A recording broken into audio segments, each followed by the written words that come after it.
Je pose la question à dessein, je sais pourquoi je pose la question, parce que tout à l'heure tu as laissé glisser, peut-être de façon inconsciente, que tu étais encore en location.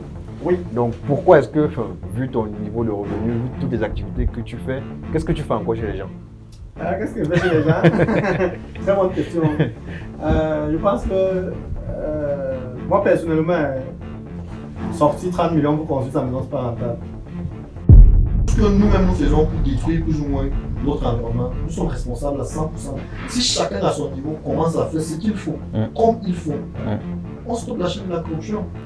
Et on stoppe même la chaîne de la dépravation. Les parents aujourd'hui, comment est-ce qu'un parent aujourd'hui fait pour laisser son enfant aller dans ces milieux? Parce que moi je me rappelle à l'époque, même pour aller prendre une bouteille, aller acheter une bouteille de bio-bar, c'était compliqué. Mais aujourd'hui, les jeunes, ils peuvent acheter toute la sanague à la thème de boisson. On les laisse faire. Personne ne contrôle, personne ne dit rien. Les parents ont fui la responsabilité. Quand vous repartez dans les parents aujourd'hui, tu restes à la maison, tu as ton enfant de 14 ans qui revient avec un téléphone à la maison. Il travaille pas, cause. Qu'est-ce que toi, parent, tu fais? Si on dit aujourd'hui, on a vu un jeune avec des vidéos bizarres sur Internet de 14 ans, 15 ans, où est-ce que l'État a demandé aux jeunes d'aller se parader sur Internet, nus ou semi-nus? Donc, si un jeune cherche le stage, il dépose 5 demandes dans toute une ville comme Douala ou Yaoundé, vous réduisez vos chances. Mais si vous cherchez à déposer dans 250, puisque j'en ai donné le conseil au moins, beaucoup de jeunes que j'encadre en freelance, vous aurez au moins 2% de chances d'être retenu.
D'accord. Bon, je suis dans les réseaux. Oh, ouais, je crois qu'il nous a dit un petit peu comment ça se passe voilà. dans la première partie. Il y a des gens, par exemple, des sociétés qui remettent les voitures de 2-3 ans sur le marché. Oui.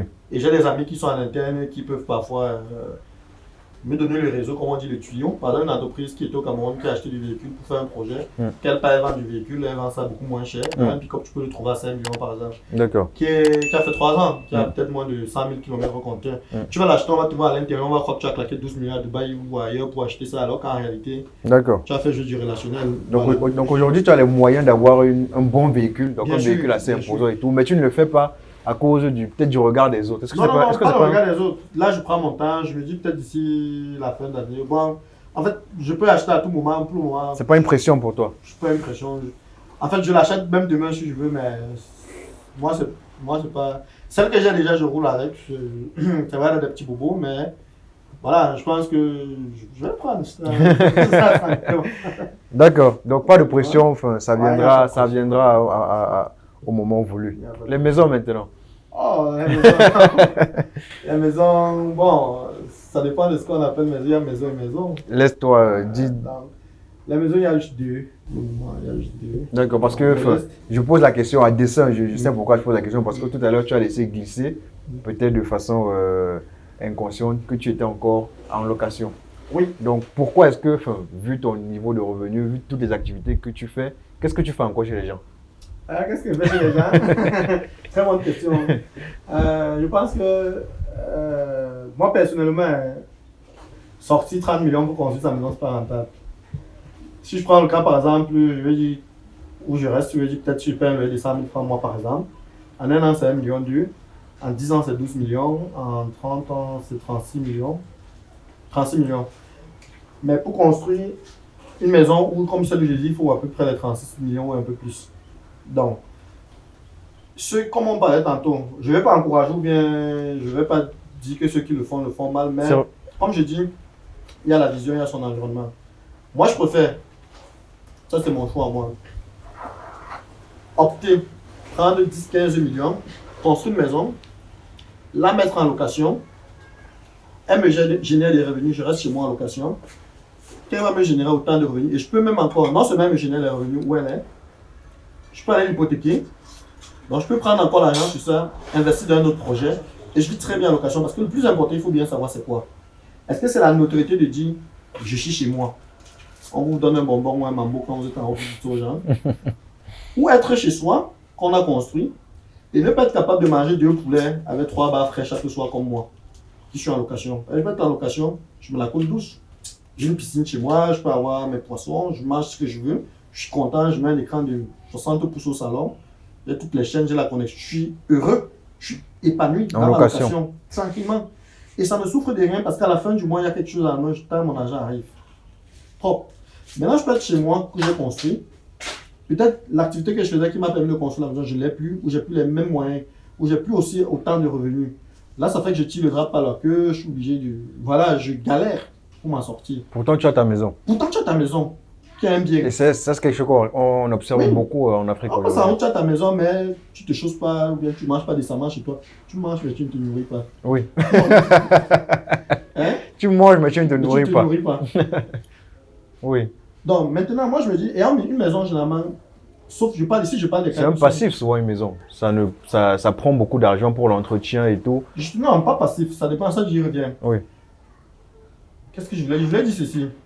Une maison, je prends le cas ici, je parle vraiment des situations moyennes. Je ne parle pas des gros hommes d'affaires ou des ministres ou des chefs d'État autres qui peuvent s'acheter des maisons comme ils veulent et faire ce qu'ils veulent. Moi, je parle de quelqu'un qui, pour s'offrir une maison, peut prendre 3, 4, 5 ans de dur là-bas comme un salarié comme moi pour construire sa maison. Parce que même si vous commencez le salariat, ce n'est pas au premier mois, à la première année que vous allez commencer à construire, c'est difficile. Maintenant, pour avoir les aides que peut-être le papa ou le grand-père a laissé un petit lopeur de terrain quelque part, vous pouvez facilement commencer, on vous encourage, c'est facile.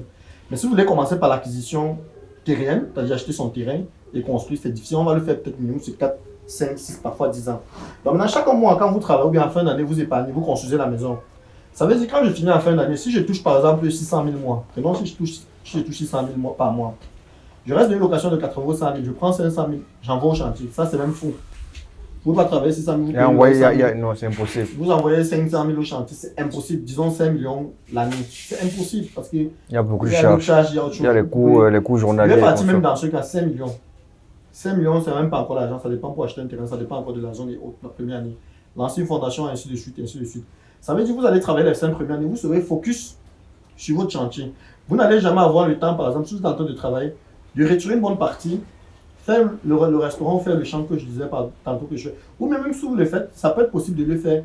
Mais comme le chantier va vous pomper, vous allez peut-être être en train de faire le restaurant comme moi, être salarié, avoir un chantier. Au lieu, par exemple, de réfléchir que le restaurant, si je vais investir plus dedans pour avoir 2-3 restaurants dans la ville, ou bien faire telle chose, c'est-à-dire réfléchir pour augmenter l'investissement dans ce qui vous rapporte de l'argent, en plus de votre salarié, parce que c'est ces 2 agents que vous allez fusionner pour aller mettre au chantier, parce que le chantier, lui, ne va pas vous rapporter au moment où vous êtes en train de faire le soyez assez statique, soyez consomme. Voilà. Vous allez peut-être pomper plus d'argent au chantier et un peu moins vous contenter du restaurant. Ou alors, à défaut, peut-être vous fermez, ne même pas faire ce restaurant, vous oubliez une activité, alors que l'argent que vous avez au chantier, vous pouvez faire une autre activité qui peut vous générer des revenus. Si vous avez une activité qui peut vous générer des revenus au bout de 4-5 ans, suffisamment de sorte que cet argent, au bout de 3 ans, vous construisez une maison, pourquoi pas? Maintenant, quand je prends la maison, moi je redis encore, pourquoi une maison où je vais vivre? Je peux commencer, je fais une maison, je fais même un petit hôtel qui n'est même pas grand. 7 chambres, 8 chambres bien placées. Je sais que l'hôtel va me rapporter parce que là maintenant, la construction que j'ai fait, ça devient un actif, pas un passif. Parce que la maison d'habitation reste un passif effectivement parce qu'il y a des charges d'entretien, payer l'eau, la lumière, les peintures, machin, autres. Ça ne va plus rien vous rapporter. Et vous allez revenir au bout de 7 ans, 8 ans, 10 ans, si vous êtes salarié à votre petit restaurant ou bien autre, être tout dans la même maison, sur le restaurant, tombe tout là. Financièrement, vous n'avez pas eu un apport financier ou bien rien d'autre. Seulement le gain de je suis enfin chez moi. Oui. Mais par contre, si vous réfléchissez à la salle de fête, comme je suis en train de dire, par contre, que vous avez 30 millions, vous avez un bon emplacement, c'est une salle de fête. Si c'est un hôtel, ou si c'est une maison que vous mettez en location, ou si vous faites des meublés avec, je fais 5 studios bien placés, dans une zone d'exploitation non loin, où je fais des studios meublés, je peux faire à 20 000 la nuit, la chambre, j'ai 4 studios, 20 me font 80 000 nuits. Par mois, ça fait combien? 80 000 par nuit. Si on fait x20 seulement, ça fait 1,6 million. 1,6 million. Le mois, si ça tourne bien, avec les charges d'agent, je peux même en C'est ça que j'ai mis 20. Oui. Pour prendre 800 000 comme bénéfice. Je tourne un an, j'ai 8 millions. Je suis en location. J'ai mon petit studio meublé que j'ai mis à côté. Mais j'ai mes 800 000 mois. Le choix, il se fait presque rapidement. Mais bien sûr. Sauf si j'ai la possibilité de construire tant de maisons que je veux. Et que je n'ai pas bien la contrainte. Mais si je peux, je commence. Ou alors je dis, je peux faire une maison, je vais vivre en Maroc, je mets un locataire. Au moins, je suis chez moi, j'ai 2 locataires qui, à la fin du mois au moins, permettent au moins d'éponger les charges de la maison. Parce qu'après, même le salariat, là, à la fin, vous pouvez, dans vous pouvez même lancer le chantier, vous perdez même ce salaire. Vous restez tout blanc dans le chantier, vous regardez, il n'y a plus rien. Effectivement. Et c'est dangereux. Et comme j'ai dit, lorsqu'on veut lancer un projet, il faut regarder tous les cas possibles. Je peux décider, l'argent, les sous de revenus peuvent s'interrompre, pas avoir un problème, il peut y avoir. Mais comme je dis à la fin, in fine, et la location, l'avantage, c'est que vous donnez 100 000 tous les mois, c'est petit. Alors quand vous allez vouloir construire, c'est beaucoup et ça étouffe. Et à un moment donné, ça stresse. Moi, je parle d'expérience. Quand vous êtes dans un chantier, à un moment donné, jeter la face, il stress. Vous ne dormez plus. Vous ne dormez plus. Bon, peut-être ceux qui ont beaucoup d'argent, mais à un moment donné, quand vous êtes en chantier, vraiment, à la fin, c'est pas possible. À un moment donné, vous trouvez même seulement la dernière fenêtre à mettre, même ça en bois, il faut pour dire, il faut entrer. Parce que c'est compliqué. D'accord. Et maintenant, quand vous êtes stressé sur un chantier, vous faites une autre activité. Le cerveau n'est pas libéré pour ouvrir les voies pour réfléchir sur autre chose. Parce que c'est ça qui est important. Parce que pour réfléchir ou bien pour entreprendre, comme je dis aussi, l'état d'esprit compte. Si c'est votre femme qui est à la maison qui vous casse la tête tous les jours, si c'est la famille qui vous intoxique tous les jours, si vous êtes engagé dans un crédit immobilier ou bien dans un chantier comme ça, ce sera difficile pour vous de vous épanouir, sur le plan professionnel, et d'épanouir aussi même la réflexion pour lancer notre activité. Parce que à l'intérieur, c'est bloqué. C'est important lorsqu'on veut réfléchir, lorsqu'on veut entreprendre. Parce que quand on va entreprendre, il faut avoir un mental d'acier. Faut pas. L'entrepreneuriat n'est pas fait pour les enfants. Ça, il faut le dire, enfants entre guillemets. Il faut avoir un mental d'acier. Il ne faut pas être bloqué ou bien retenu par certaines choses. Parce qu'elle m'a dit, oui, en famille, on a dit ceci, la mère a dit ceci, machin, tu veux pleurer. Comment on dit, mets pas les organes dans l'entrepreneuriat. Il faut être dur, très ferme. Parce que si vous n'êtes pas ferme, vous allez toujours fléchir sur le poids de soit madame à la maison ou bien les pressions extérieures. Les pressions extérieures autres ou bien. Parce que si vous n'êtes pas capable de contenir d'abord les pressions internes, c'est-à-dire votre épouse ou bien votre conjointe ou bien la famille, père, frère, mère, machin, autre, les amis et tout ça, parce que même les amis influencent. Maintenant, quand vous allez venir visiter, par exemple, il faut payer les impôts, il faut trouver un emplacement, il y a des employés de mauvaise volonté, autres. Ça aussi, c'est des difficultés auxquelles vous allez vous arrêter. Si cette petite difficulté interne vous brise, d'ailleurs, ne vous attendez à quoi? Ça va être très compliqué. Donc, quand on veut réfléchir, quand on est entrepreneur, vraiment, il faut cultiver le mental, il faut être prêt à tout et toujours penser à toutes les éventualités. Je dis même que l'activité, c'est que je fais, même si elle me rapporte déjà, si elle tombe, si elle chute, je fais comment, je me relève comment, je prends ça comment, j'encaisse ça comment. Ça, il faut toujours être paré là-dessus. Parce que la crainte aussi, c'est quelqu'un qui reste, il lance une activité, il avait beaucoup de ça tourne. Le jour ça chute, du jour au lendemain, tu peux faire il se retrouve plus rien. Bien sûr, puisque tu peux arrêter ta boutique au marché, brûle, tu vois, c'était toute ma vie, j'ai fait ci, j'ai fait ça. Voilà. Mais quand on est déjà dans cette mouvance-là, il faut être prêt à tout et surmonter toutes les étapes. D'accord, d'accord. Et sur la question de l'épanouissement, maintenant, parce que tout à l'heure, tu nous as dit, tu aimais bien de temps en temps aller danser, aller dans les snack bars, aller boire ta bière, comme tu le dis. Comment tu fais pour, parce que très souvent on nous dit, lorsqu'on pose des questions aux gens, quel conseil est-ce qu'ils peuvent donner aux jeunes, ils conseillent aux jeunes de s'éloigner des bars, de s'éloigner de toutes les distractions. Mais toi, aujourd'hui, tu nous dis que tu as une carrière, une vie professionnelle assez remplie. Mais comment tu fais pour t'amuser au final? Moi, je m'amuse de plusieurs façons. Moi, je pense d'abord que l'amusement d'abord est personnel. Donc, chacun sait déjà ce qui lui procure du plaisir et du bonheur. Ça, c'est la question qu'il faut d'abord se poser. Ce qui me procure du bonheur, c'est pas ce qui va te procurer du bonheur. Il y a des gens qui aiment lire, il y a d'autres qui aiment voyager, il y a d'autres qui aiment la natation, d'autres aiment ainsi de suite. Moi, la première chose, la distraction, j'aime bien regarder les films et les séries d'abord. Ça, c'est quand je suis à la maison, j'aime bien ça. J'aime bien manger. Ça, il faut le dire, j'aime bien manger, les bonnes choses. On comprend pourquoi le restaurant maintenant. Voilà, j'aime bien manger les bonnes choses. Ça, c'est toujours une source de plaisir. Bon, mon voyage me fait déjà voyager, j'aime aussi voyager directement, j'ai aimé le voyage. Au départ, quand je travaillais pas, je n'aimais pas voyager, mais maintenant, comme je voyage, j'aime bien les voyages, les découvertes, que ce soit sur le plan national ou international. J'aime toujours, j'aime les curiosités. Maintenant, en soirée, j'en manque quand le travail est difficile. Oui, j'aime bien aller dans les snacks, boire une bière, m'amuser. Et aussi, on fait des petites réunions, j'aime les petits regroupements entre amis. Peut-être quand on finit une réunion, on peut aller prendre un bout entre amis.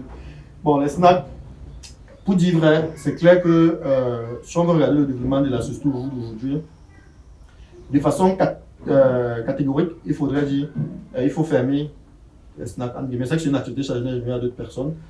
Mais je pense que c'est l'utilisation ou bien l'usage qui fait problème. Le snack en tant que tel, aller prendre une bière entre amis ou en famille, pas ça le problème. C'est l'usage aujourd'hui parce qu'il y a une prise d'irresponsabilité chez les parents. Parce que les snacks aujourd'hui, vous trouvez les jeunes de 18 à 20 ans à l'intérieur, ou 22 ans qui font tout n'importe quoi à l'intérieur. Vous avez le suivisme. Quand je parle du suivisme, par exemple, moi je peux me permettre à mon niveau de vie d'arriver dans un snack aujourd'hui, boire 5 000 francs de boisson pour moi seul, ça, je peux prendre 5 bières en une soirée sans que ça n'impacte ma santé financière ou bien le quotidien chez moi. Je vais le faire aujourd'hui, un ami va le voir. Demain, il va faire la même chose, il va boire 5 bières, mais il ne pourra pas rationner à la maison.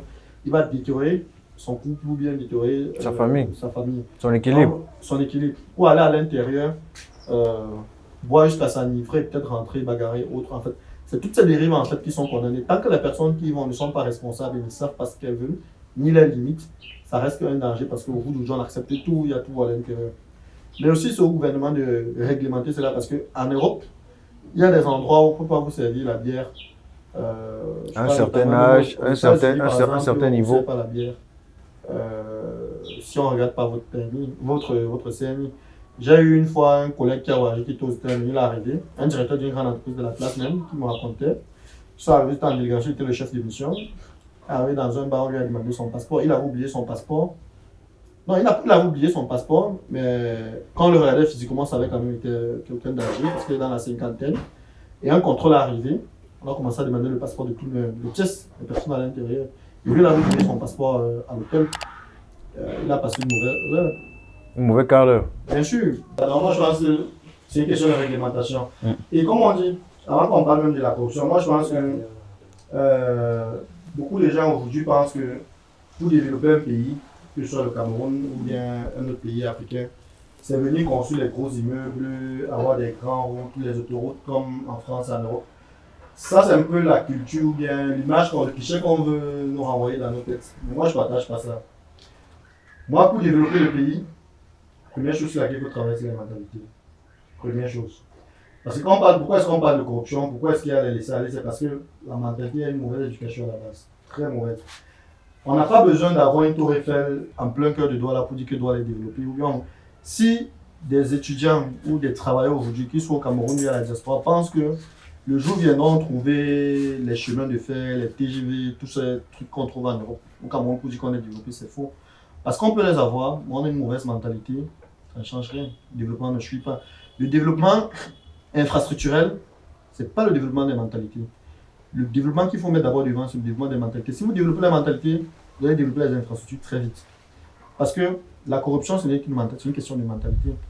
Pourquoi est-ce que moi, je suis médecin, par exemple, quelqu'un vient me voir, il va me proposer un argent pour falsifier un rapport, j'accepte de le faire. Si je dis non, parce que de façon éthique, bien de façon professionnelle, ce n'est pas possible, ce n'est pas autorisé. Je stoppe la chaîne de corruption directement. Pourquoi est-ce que moi, propriétaire de snack bar aujourd'hui, je laisse conserver l'alcool aux filles ou aux enfants de 16 ans à l'intérieur? Parce que je cherche le bénéfice? Oui, mais à quel prix? Pourquoi est-ce que moi, commerçant aujourd'hui, je veux vendre la banane mûre, je mets du formol à l'intérieur pour mûrir la banane et empoisonner mes frères camerounais? Vous pensez que c'est parce qu'il y aura ces routes éclairées que ces mentalités vont arrêter? Non, absolument pas. Tout ce qu'on mange dans la rue, tout ce que nous-mêmes nous faisons pour détruire plus ou moins notre environnement, nous sommes responsables à 100%. Si chacun à son niveau commence à faire ce qu'il faut, comme il faut, on stoppe la chaîne de la corruption. Et on stoppe même la chaîne de la dépravation. Les parents aujourd'hui, comment est-ce qu'un parent aujourd'hui fait pour laisser son enfant aller dans ces milieux? Parce que moi je me rappelle à l'époque, même pour aller prendre une bouteille, aller acheter une bouteille de bio-bar, c'était compliqué. Mais aujourd'hui, les jeunes, ils peuvent acheter toute la salade à thème de boisson. On les laisse faire. Personne ne contrôle, personne ne dit. Les parents ont fui la responsabilité. Et Internet aujourd'hui qui est venu, où tout le monde se verse là-dedans, qui font, qui disent, qui racontent n'importe quoi. C'est pas normal. Ailleurs, il y a des contenus qui sont interdits, qui sont censurés, que ce soit sur Facebook, sans faire publicité, et les autres réseaux sociaux, c'est interdit.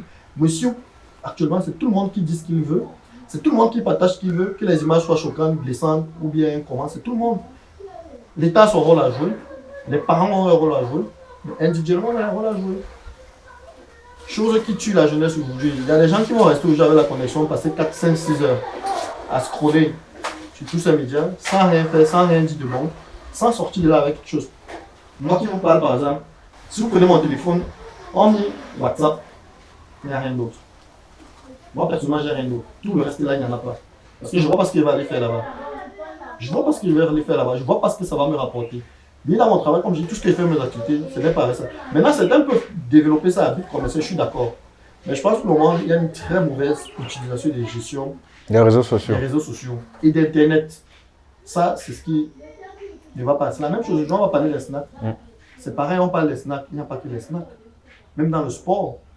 Dans le sport, aujourd'hui, il y a beaucoup de dépravations qu'on observe, qu'on voit ce qui se passe. On a reçu encore des témoignages. Il y a beaucoup de choses qui ne vont pas. Mais est-ce que c'est l'État, entre guillemets, du Cameroun? Est-ce que c'est la haute présidence qui demande aux Camerounais de le faire? C'était ma question, parce que là, tu dis bien que chacun est responsable à son niveau. Mais est-ce que ce n'est pas un système d'impulser un imaginaire collectif à tous les habitants de ce système-là? Parce que la particularité d'une population, d'un système, c'est qu'on a plusieurs couches. Il y a des couches pensantes et des couches qui doivent être dirigées. Ce n'est pas tout le monde qui a la jugeote, la capacité de dire on ne fait pas tel, on doit guider les enfants suivant une telle direction. Il y a un peu plus de dirigés donc, qui n'ont pas forcément les outils, la capacité de prendre certaines décisions. Et donc, la décision revient à ceux qui les dirigent. Donc, est-ce que à ce niveau-là, tu dirais également que c'est à chacun d'être responsable? Ou Non. Est-ce que l'État ne pêche pas quand même à un certain niveau? Bien sûr, tout le monde pêche. L'État pêche, nous on pêche, tout le monde pêche. C'est clair que c'est un ensemble, en fait, c'est un écosystème. Parce que ce qu'on va appeler les dirigeants à l'intérieur, c'est des personnes comme toi et moi. Ah oui, exactement. Qui sont investis de pouvoir et de responsabilités. La différence entre les personnes qui prennent les décisions et nous, c'est qu'eux, ils peuvent effectivement voter des lois ou bien donner des directives que nous sommes obligés de suivre. On n'a pas le choix, parce que c'est comme ça que la société fonctionne. Maintenant, pourquoi moi je mets plus l'accent sur nous? Parce qu'à un moment donné, moi je suis ingénieur, il faut être pragmatique. Lorsqu'on est dans un système qui ne fonctionne pas, à défaut de regarder ce qui ne fonctionne pas, il faut d'abord regarder qu'est-ce que nous on peut déjà faire pour aider le système. Parce qu'il n'y a aucun pays, moi je pense que tous ceux qui connaissent le Cameroun, en termes de textes et de lois dans certains secteurs, on est très avancé, mais on ne les respecte pas. C'est ça le problème là. C'est ça la différence en fait. Si vous regardez, je prends un truc banal au Cameroun, par exemple, la loi sur le klaxon. C'est interdit de klaxonner au Cameroun. Mais placez-vous au Carrefour de Côtier à 12 heures. Même pas seulement de Côtier. Tout le monde qui klaxonne à tout va. Mais pourtant, il y a une réglementation sur l'usage du klaxon par les véhicules, par exemple. Mais qui est simplement pas suivie, pas mise en application. Parce que la pollution sonore aujourd'hui, ça ne fait qu'évoluer. Et de plus en plus, ça va détruire. D'autant plus que les jeunes aujourd'hui se détruisent eux-mêmes avec les tampons qu'ils mettent dans leurs oreilles. Ils marchent tout le temps avec. Ça détruit. Les écouteurs, tu veux dire? Les écouteurs, bien sûr. Et il y en a divers aujourd'hui. Avec fil, sans fil, d'autres, ça met avec les bonnets. Tu dors dedans. Attention. C'est un mauvais usage aussi de ces appareils électroniques. Parce que même le téléphone, il faut faire attention. L'usage du klaxon, ça a été. Mais personne ne fait la police. Mais maintenant, lorsque moi je suis dans un secteur, par exemple, quand je vais au restaurant, et comme moi, par exemple, je vois, par exemple, j'ai du poisson qui s'est gâté. Pourquoi je vais vendre à mon client? Mais d'autres vont être véreux, vont dire, je ne veux pas perdre, je vais vendre.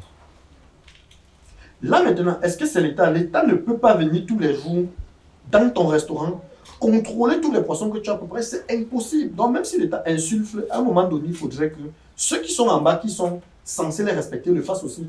C'est d'accord avec moi que même si on demande aux gestionnaires de snack bar de ne pas faire entrer la lumière, consommer l'alcool, même si ceux qui se respectent peuvent ne pas le faire. Maintenant, celui qui le fait, vous pensez qu'un policier tous les jours va entrer dans les snacks, à chaque heure, contrôler l'identité, l'âge de tous les jeunes dans tous les snacks dans la ville du Douala et Yaoundé? Non, c'est pas possible. Ce n'est pas possible. Même si vous demandez à l'État de voter la loi, elle va voter la loi, elle va mettre en place. Maintenant, comment vous voulez que l'État s'assure que dans tous les snacks, il n'y a pas un mineur? C'est impossible. Il faut aussi leur faciliter la tâche quelque part. D'où la responsabilité du propriétaire de l'établissement. S'il n'est pas rigoureux, s'il n'essaye pas de faire respecter. Maintenant, si c'est quand on dit, ok, le jour on arrive dans ton snack, on a trouvé un mineur faible, ça peut être aussi utilisé à tout va. Ça veut dire, demain, je peux avoir mon snack. Je fais le carton plein, par exemple, dans tel carrefour, je le vends en poupe. On peut aussi utiliser ça comme outil pour fermer mon snack et me briser. Parce que c'est le couteau à double tranchant. Des gens peuvent aussi se servir de ces lois pour vous déstabiliser. Parce qu'on dit on s'appuie sur la loi parce qu'on a une dent contre toi ou bien on a X, Y pour te faire payer le prix double. Mais pour cette histoire de snack, comme je l'ai dit, c'est au propriétaire du snack. Ni plus ni moins. Quand vous repartez dans les parents d'aujourd'hui, tu restes à la maison, tu as ton enfant de 14 ans qui revient avec un téléphone à la maison, travaille pas, cause. Qu'est-ce que toi, parent, tu fais?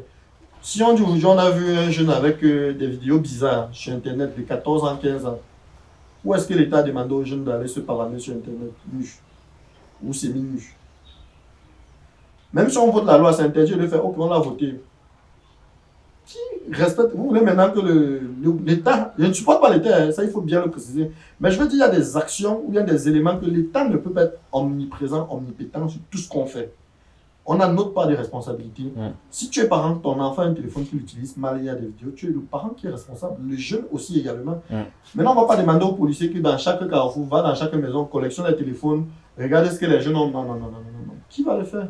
Personne. Maintenant, si on dit que tu le fais aussi, on te condamne sévèrement, comme pour certains jeunes qu'on a vu récemment, une même qui a fait la prison. Oui, mais responsabilité d'abord parents. Quand on a les jeunes dans une société qui de 10 ans à moins de 18 ans, que ce soit la majorité pénale ou bien administrative, c'est les parents qui sont responsables, ou les tuteurs. Ça c'est clair. Maintenant, on peut être face à certaines autres situations, circonstances atténuantes. On a un jeune qui a perdu de repère parce qu'il n'a pas voulu. Parce qu'on est dans un pays qui est un tout petit peu secoué, il y a eu des mouvements qu'on a connus, il y a peut-être des jeunes qui ont eu une désorientation, ça peut arriver. Mais à l'État, un, de récupérer cela, et de deux, aux parents ou aux personnes, il faut autre chose. Par exemple, comme ceux du phénomène migratoire dont je parle, il y a des personnes qui, au lieu de récupérer par exemple des frères qui viennent des zones difficiles ou à problème, de leur donner une éducation ou bien de leur payer l'école, va utiliser ces jeunes peut-être pour les mettre dans la rue, pour vendre peut-être des produits illicites ou pour faire des activités illicites. À quel moment est-ce que l'État maintenant, quand l'État va seulement venir quand il a déjà posé le forfait, mais la personne en fait, le responsable qui prend sur lui de le faire. Oui, c'est pour ça que je dis, et c'est une question de mentalité. D'accord. Si la mentalité, ta mentalité, c'est que si je vois que je peux t'exploiter ou t'utiliser dès qu'il y a la faille, on est très loin. Mettez nous-mêmes les tours Eiffel, ça ne va pas changer. D'accord, d'accord. Donc, le développement part d'abord par l'évolution des mentalités. On arrive à la fin de l'interview, on est presque à terme. Et avant de sortir, j'aimerais que tu donnes de par ton expérience un ou deux ou trois conseils aux jeunes qui feraient la transition du monde académique ou bien qui quitteraient les parents pour aller se lancer dans la vie active, que ce soit seul dans leur maison ou bien toujours sous le couvert des parents. Quel est le conseil que tu pourrais leur donner de par tout ton vécu? Deux, trois conseils vraiment pertinents, mais vraiment les plus importants à ton sens et qui leur permettraient de bien entamer la pente de l'éclosion professionnelle et puis de la réussite dans leur vie dans un plan plus général. Ok, c'est vrai que c'est un peu compliqué de dire ça en deux, trois, mais je vais essayer de résumer. Déjà, moi, je pense que le début, ça commence sur le choix à l'université ou bien dans la formation professionnelle. Donc, il faut le dire, c'est pas tout le monde qui suit une formation académique forcément qui travaille. Moi, c'est mon parcours, c'est pas la vérité pour tout le monde. Il y a quelqu'un qui peut ne pas faire une formation professionnelle, c'est-à-dire une étude d'ingénieur, mais qui peut suivre un parcours professionnel brillant, très brillant, à dépasser le mien. Je prends par exemple l'exemple des footballeurs professionnels ou bien des artistes, que ce soit des chanteurs ou des danseurs ou bien tout ce qui va avec. Donc moi je pense que pour ceux qui prennent mon chemin, c'est-à-dire qui passent par des écoles de formation, la première chose c'est de savoir ce qu'on veut faire, la formation qu'on veut faire, parce que beaucoup d'abord échouent au niveau du choix de ce qu'ils veulent faire. Et pour ne pas échouer à l'intérieur, moi je pense une chose qui est importante, qui m'a aidé quand même, parce que moi je fais un an à l'université, avant d'aller à l'école d'ingénieur. Le déclic chez moi qui a créé même l'amour chez l'ingénieur, en fait, c'est une idée qu'on appelait projet professionnel. Donc, vous arrivez au deuxième semestre, c'était au premier ou deuxième semestre, je ne me rappelle plus. La matière c'était projet professionnel, comme je dis l'intitulé. À l'époque, on faisait le MD. Et ce que le professeur rentre, ce qui est au campus, ce qu'il vous dit, c'est une chose simple. Qu'est-ce que vous voulez faire dans la vie? Est-ce que la filière que vous êtes en train de faire à l'université, moi je faisais physique application à l'époque, ça vous permet d'atteindre votre objectif de carrière? Ça c'est d'un. De deux, est-ce que vous connaissez les personnes qui exercent le métier que vous vouliez pratiquer? Si vous ne connaissez pas, vous devez les trouver et vous devez aller donc sur le terrain voir ces personnes pour les interroger, savoir qu'est-ce qu'elles ont eu comme cursus professionnel, les écoles qu'elles peuvent vous recommander et qu'elles vous expliquent comment le métier se passe. Ça veut dire quoi? Moi qui voulais être ingénieur par exemple, Moi, j'avais eu le projet, beaucoup d'étudiants avaient pris ça comme un jeu, machin. Moi, je trouve ça très à cœur. Et en fait, quand tu es étudiant, surtout ici au Cameroun, ça part. Parce qu'il y a des gens qui font 3 4 ans, première, deuxième, troisième année, ils ne savent même pas où ils vont, ce qu'ils font et autres. Ils n'ont pas d'orientation. Donc, moi, j'étais en train de dire, OK, j'avais déjà tracé, je voulais avoir une licence ou un master en physique et application, après faire mon CEPA MOC, à l'époque, je ne sais pas si ça existe encore, et après virer autrement. Donc, moi, j'ai dit, bon, à défaut, si je pourrais être ingénieur, moi, je suis allé, j'ai vu, j'ai un oncle qui m'a présenté un ingénieur d'entrepreneur, j'ai eu la chance. Je suis allé dans ses bureaux, j'ai vu, il m'a parlé du métier d'ingénieur. Lui, il était ingénieur génie civil. Il m'a expliqué l'école qu'il a formée. C'est lui qui m'a dit qu'il était formé à l'école des travaux publics. D'accord. Je ne savais même pas que ça existait. Moi, je connaissais Polytech parce que C'était Polytechnique, par exemple, on voulait faire FGO, bien SAI et autres. Donc, je ne savais même pas que l'école existait. Donc, j'ai eu cette première révélation là-bas, même sur le métier de génie civil. Donc, et le génie civil qui m'a expliqué, bon, parce que moi j'ai une formation j'ai eu le bac E, donc j'avais déjà une fabrication et mécanique. Donc j'avais aussi déjà un peu ce pan, je voyais c'était un peu ce que je voulais plus ou moins. Donc ça c'était la première partie, c'est-à-dire l'orientation vraiment. Donc pour résumer pour cette première partie, il faudrait, avant de choisir une filière, si c'est possible, professionnelle, qu'on soit à l'université ou bien qu'on veut faire une école de formation professionnelle, ou même qu'on a l'école de formation professionnelle, si on a la possibilité d'aller d'abord sur le terrain, voir ceux qui pratiquent le métier, prendre à chaud leur ressenti. leur expérience, oui. Leur expérience. Puis vous disent les écoles, le chemin même, parce que vous pouvez connaître les débouchés, mais le chemin, on peut vous montrer plusieurs chemins. Plusieurs chemins pour arriver à Rome. On peut dire passe par ici, passe par là. On peut dire, comme aujourd'hui, je connais l'environnement du Cameroun, je peux dire, si je veux faire une bonne école d'ingénieur pour un enfant au Cameroun, par exemple, il y a des écoles qui sont recommandées, des écoles qui sont moins recommandées, il y a d'autres qui ne sont pas du tout recommandées pour une formation académique d'ingénieur en génie civil, par exemple. Donc on peut bien vouloir faire le génie civil, mais on n'a pas de repère. Et on peut avoir un parent qui ne connaît pas le métier, qui ne connaît pas assez. Donc, des jeunes, quand on a déjà 18 ans, moi je crois pour mon destin très jeune, quand on a 18 ans justement, on doit ouvrir le cerveau pour faire ce genre de recherche. Ce n'est pas le parent qui doit venir tout nous montrer. Parce qu'aujourd'hui, ils sont très forts pour aller chercher, je ne sais pas si Rihanna a dormi avec, je ne sais pas trop quoi sur les réseaux sociaux. Mais si quelqu'un à 18 ans qui a le bac n'est pas capable, même avec Internet, de savoir déjà aller taper sur Internet, les écoles de formation, d'écoles de génie civil au Cameroun, ou les sociétés qui font, tu parles dans la société, tu essayes d'entrer, voir quelqu'un même de façon curieuse, parce qu'il faut, comment je vais dire, il faut dompter son avenir et sa peur. Ça, il faut le dire. Donc, pour connaître vraiment ce qu'on veut faire, il faut aller vers les personnes qui pratiquent. Ça peut être même 3 métiers. On peut voir un ingénieur génie, on dit non, on va être médecin, on peut. Mais après, on fait une synthèse. Et à l'intérieur, on peut dire, ok, voici les avantages et les inconvénients. Quand on fait ce métier, on peut. Donc, je pense qu'il faut être orienté par quelqu'un qui pratique d'abord le métier. Ça, c'est très important. Que ce soit au niveau académique, avant ou après. Même, on peut venir, on peut être en licence, on veut faire une spécialisation en master, ou bien on veut faire une licence même. Voilà, on cherche, il faut d'abord aller quelqu'un qui fait le métier, qui vous dit voici les débouchés, peut-être le secteur ouvert, peut-être le secteur fermé, voici les difficultés, voici ce en quoi tu pourrais te reconvertir, ainsi de suite. Je pense que c'est hyper important.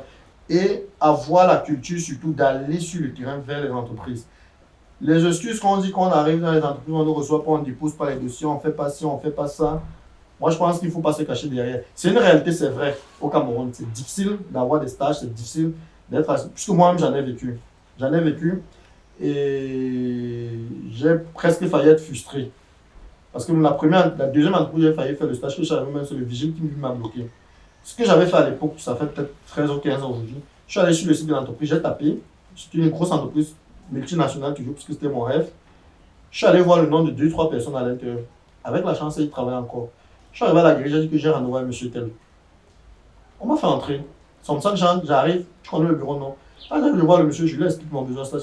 Et par chance, je lui remets ma demande de stage directement. Et j'ai eu la chance de faire le stage dans cette entreprise, très grande entreprise de la place. J'ai forcé mon destin. Donc, l'excuse de venir dire qu'on bloque, c'est vrai. Ça, c'est une chose. Mais la deuxième chose, quand je voulais aller en 3e année, j'étais aussi un des oncles à la maison, lui cherchait le travail, il était déjà employé. Un matin, il est sorti avec son sac. Je regarde son sac, il dit, mais tu m'as dit que tu partais déposer les dossiers, les demandes d'emploi. Il me dit, oui. Mais pourquoi ton sac est aussi volumineux? Il a sorti, il avait, je vous assure, presque 250 demandes. Wow. De demandes d'emploi. Je lui dis, mais pourquoi tu fais autant de demandes? Il me dit, je fais autant de demandes pour avoir la chance. Parce qu'il y a les demandes, tu vois, il y a les endroits où tu vas déposer, on ne va même pas regarder. On va brûler, on va déchirer. Il y a un autre, tu vas déposer, où on pourrait peut-être t'appeler par téléphone, faire un entretien, tu ne vas pas passer. D'autres où tu peux passer, on te retient, et d'autres où tu pourrais être retenu. Parce que c'est une théorie d'entonnoir. Donc, si un jeune cherche le stage, il dépose 5 demandes dans toute une ville comme Douala ou Yaoundé, vous réduisez vos chances.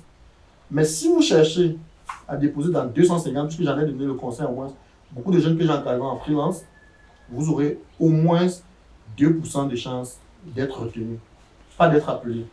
Parce que ça, c'est le conseil qu'on donne à beaucoup. Et c'est facile aujourd'hui, avec Internet, comme je le dis encore. Vous partez, si vous faites, je ne sais pas moi, trop d'emploi, si c'est une société d'ingénieurs, des sociétés qui font, il y a les annuaires de BTP.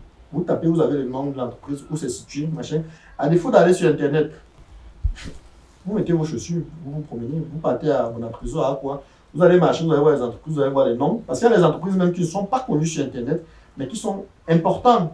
Quand vous arrivez là-bas, vous trouvez. Et vous demandez ce qu'on appelle les demandes spontanées. Donc ça veut dire je marche, je me dis aujourd'hui, je marche peut-être aujourd'hui, de telle rue à telle rue, je scripte toutes les rues là, je vois au nom des entreprises, je peux noter sur un bout de papier, je rentre, je fais mes demandes, je m'en vais déposer. Je ne dis pas que ça garantit le fait qu'on vous prenne. Ça augmente les chances. Ça augmente les chances et ça ouvre l'esprit. Au moins de connaître déjà tel endroit, telle entreprise, on peut faire tel type. Et vous pouvez arriver même dans une entreprise, vous pouvez même vous dire non, au début je viens même, je peux faire telle activité même d'abord au départ. Et quand vous êtes à l'intérieur, vous faites autre chose, vous avez la chance d'être pris. Après, c'est pour les stages. Donc, il ne faut pas seulement dire l'école va envoyer une lettre, on reste en croiser les bras ou bien on a fait 10 demandes. Non.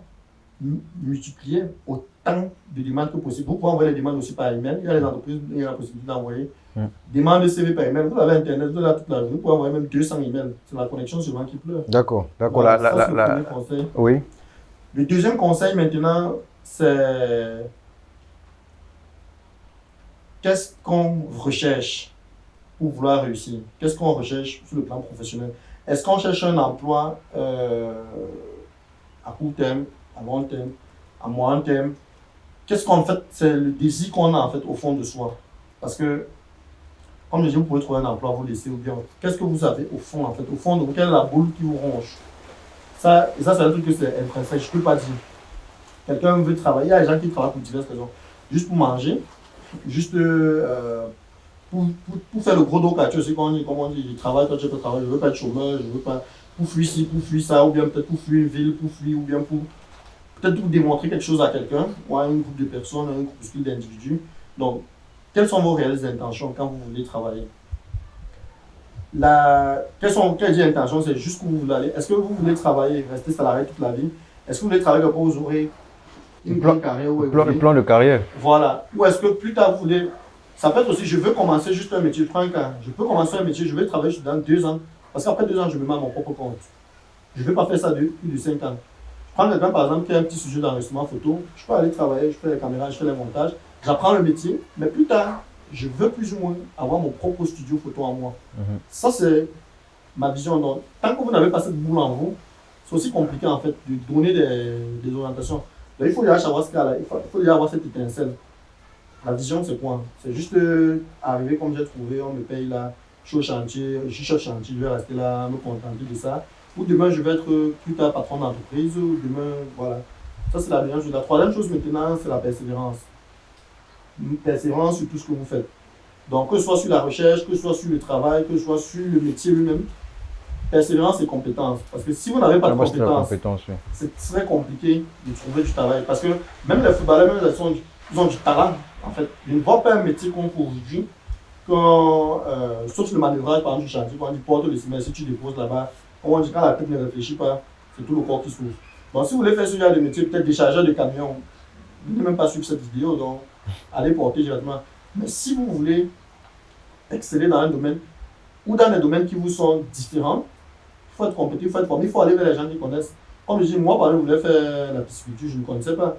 Je préfère aller me faire former, bien que tu es ingénieur, je vais laisser ma casquette d'ingénieur, mais aller dans ce domaine. Tout comme demain, si je veux apprendre à gérer une salle de fête, par exemple, ce n'est pas simplement le fait de construire la salle de fête et de mettre les équipements qui vont suivre. Il y a d'autres formations que je dois prendre, d'autres compétences que je dois acquérir pour bien gérer l'activité en question. Et ça, il ne faut pas diluer et connaître aussi les personnes que je dois m'entourer ou bien m'encadrer. Parce que dans une salle de fête, il faut un DJ. Je ne suis pas DJ, je ne fais pas de la sonorisation, je ne vais pas câbler ma salle. Donc je suis obligé à faire appel à des compétences que je n'ai pas, mais que je pourrais évaluer aussi en tant que manager. Donc moi, un peu, c'est ça. C'est ça que compétence, persévérance et ne pas se laisser distraire. D'accord. Voilà, d'accord.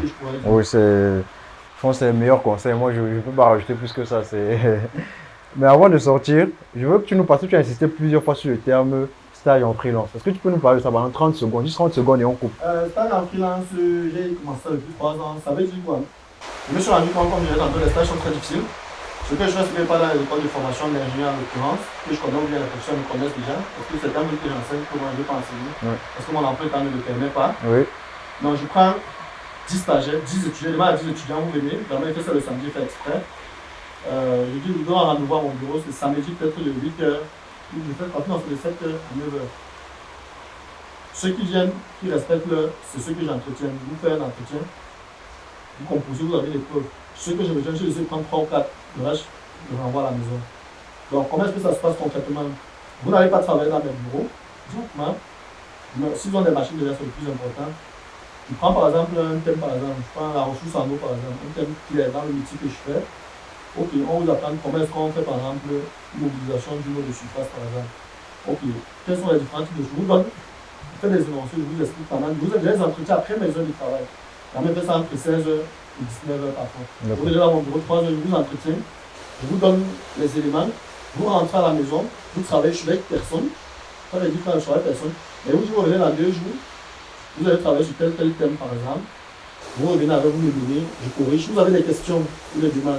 Donc c'est comme si vous étiez en entreprise, mais juste que vous n'êtes pas là avec une chaise et un bureau, dans mon bureau, vous faites à la maison chez vous. D'accord. Maintenant, s'il y a un dessin que vous venez après, vous dessinez, vous revenez à la maison, vous faites. Vous revenez. Maintenant, je vous dis, allez sur le terrain, par exemple, quand je prends toujours le cas de l'eau, quels sont les laboratoires qui analysent l'eau, par exemple, au Cameroun, et quels sont les prix. Donc, sortez, allez sur le terrain, vous partez, vous revenez, j'ai trouvé tel ici, j'ai trouvé cela.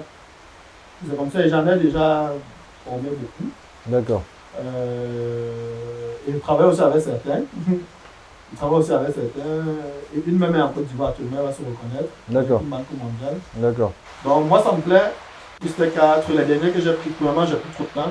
Mais moi, j'apprécie en fait. Et certains procès aussi me demandent justement de faire cela parce que, voilà, ça sort du. Quand vous êtes en emploi, où on prend 1 ou 2 stagiaires, c'est très difficile. Or là, maintenant, quand je vois l'expérience que j'ai, que je peux apporter, je peux travailler le samedi, dimanche avec les jeunes. Vous avez vos machines, on travaille, je vous explique ce qu'il faut faire. Vous rentrez, vous travaillez, vous appliquez, vous revenez. Il y a cet échange en fait qui on va. D'accord. Et moi, je pense, pour ceux qui me suivent, ça peut être comptable, il peut être aussi dans d'autres domaines comme moi, qui ont la possibilité de transmettre, mais qui peut-être sont en entreprise, quelle entreprise, par politique, par X ou Y, ne veut pas prendre les stagiaires. Vous pouvez inciter cela. Et vous allez voir que beaucoup de jeunes vont sortir de je n'ai pas de stage, ça va aider quand même. Parce que c'est pas facile de trouver le stage, ça je sais.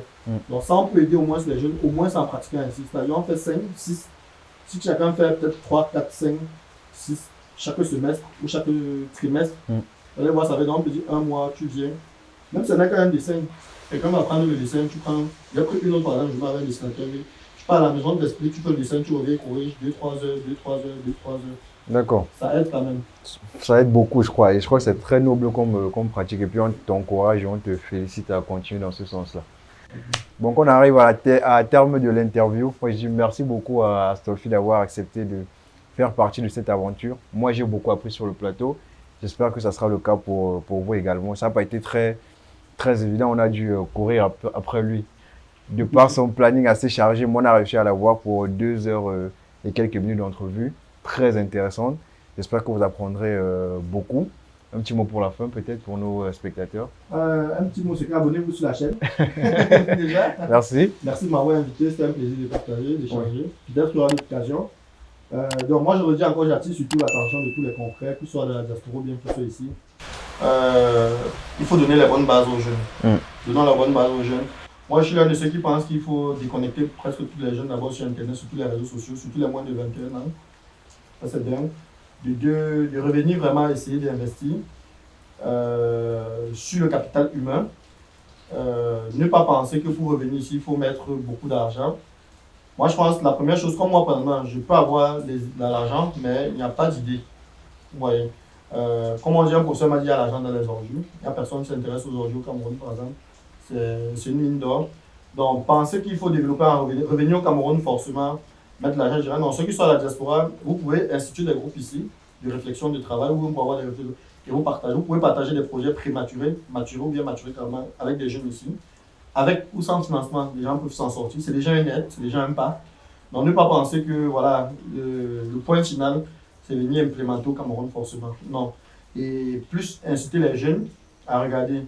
Donc, tous ceux qui sont à la diaspora, moi, je sais que tous les problèmes que vous dites qu'il y a au Cameroun ou bien ailleurs, il n'y a pas l'accès à la santé, il n'y a pas les routes, il n'y a pas les hôpitaux, il n'y a pas. Transformer ça plutôt comme fonds de commerce. Parce que tous ceux qui sont ici utilisent ça. Donc, moi, je dirais tous les problèmes qu'on a, c'est le fonds de commerce en fait. Si une entreprise européenne vient faire les routes au Cameroun, c'est parce qu'en Europe, il n'y a plus de route à faire. Mais parce qu'il n'y a pas de route au Cameroun, en fait, ça, c'est le fonds de commerce. Le fait qu'on soit pauvre dans ce contexte-là, c'est leur activité. Il faudrait raisonner plutôt autrement. Exactement. Si on estime qu'il n'y a pas accès à la santé au Cameroun, c'est un fonds de commerce. Il faut investir là-dedans. C'est comme tout. Si on estime qu'il n'y a pas la santé, par exemple, ou bien il n'y a pas la sécurité des données, sécurité personnelle, sécurité autre, et qu'on peut mettre ça en place tel qu'il y a à l'européen, c'est un fonds de commerce. Parce que tous ceux qui viendront ici, c'est parce qu'ils voient qu'il y a cela. Donc ne restez pas dire, en fait, ne regardez pas ces problèmes comme problèmes, transformez ces problèmes en fonds de commerce pour faire derrière une activité. Exactement. Moi, je dis souvent que s'il y a des choses à faire, c'est une opportunité d'affaires. Voilà. Merci beaucoup, Astolfi, et bonne soirée à vous. Au revoir.